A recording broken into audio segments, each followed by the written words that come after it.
جی جناب، وزیراعظم ہاؤس کے یہ مناظر ہیں، ہم آپ کے ساتھ شیئر کر رہے ہیں۔ وزیراعظم شہباز شریف کے اعزاز میں گارڈ آف آنر کی تقریب آپ نے ملاحظہ کی، اور اب وزیراعظم آفس کے عملے سے ان کا فردن تعارف کروایا جا رہا ہے۔ وزیراعظم فردن تمام شخصیات سے مل رہے ہیں۔ وزیراعظم محمد شہباز شریف پاکستان کے 24ویں وزیراعظم کے طور پر اپنی ذمہ داریاں سنبھالنے جا رہے ہیں۔ وزیراعظم محمد شہباز شریف نے اب سے کچھ دیر قبل اپنے عہدے کا حلف بھی لیا، اس کے بعد ان کو گارڈ آف آنر پیش کیا گیا مسلح افواج کی جانب سے، اور اب وزیراعظم شہباز شریف سے وزیراعظم ہاؤس کے عملے کا تعارف کروایا جا رہا ہے، اور فردن وزیراعظم سب سے ملاقات کر رہے ہیں۔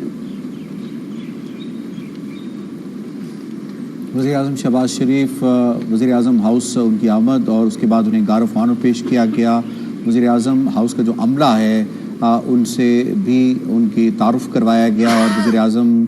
اس وقت جو ہے وہ اپنے آفس کی طرف گامزن ہیں۔ وزیراعظم اس سے پہلے وزیراعظم کو گارڈ آف آنر پیش کیا گیا، اس سے پہلے حلف برداری کی تقریب ایوان صدر میں ہوئی۔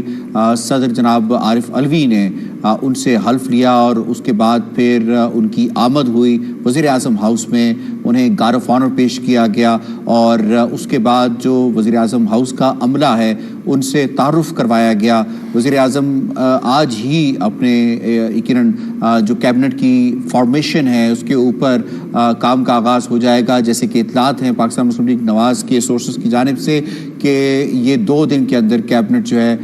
وہ بھی اپنے وجود میں آ جائے گی، اور اس کے بعد پھر کام شروع ہو جائے گا۔ اب دیکھنا یہ کہ 100 ڈیز کا جو ایجنڈا ہے، جو عمومی طور پہ جمہوری حکومتیں جب بھی آتی ہیں تو ان کی جانب سے دیا جاتا ہے کہ 100 ڈیز میں ایجنڈے میں کیا ہے، کچھ تو اس کا خاکہ ہمیں کل ملا جس کے اندر وزیراعظم نے خطاب کیا، اور خطاب پہ انہوں نے جو اپنا سارا فوکس جو ان کی بات پہ تھا وہ اکانومی پہ تھا، وہ ایگریکلچر پہ تھا، وہ خارجہ امور کو اثر نو ترتیب دینے اور جو ہمارے تعلقات ہمارے دیرینہ دوستوں کے ساتھ ہیں انہیں مزید مضبوط کرنے پہ تھا، وہ فلسطین کے اوپر تھا، وہ کشمیر کے اوپر تھا، وہ اپوزیشن کو ساتھ ملا کر مملکت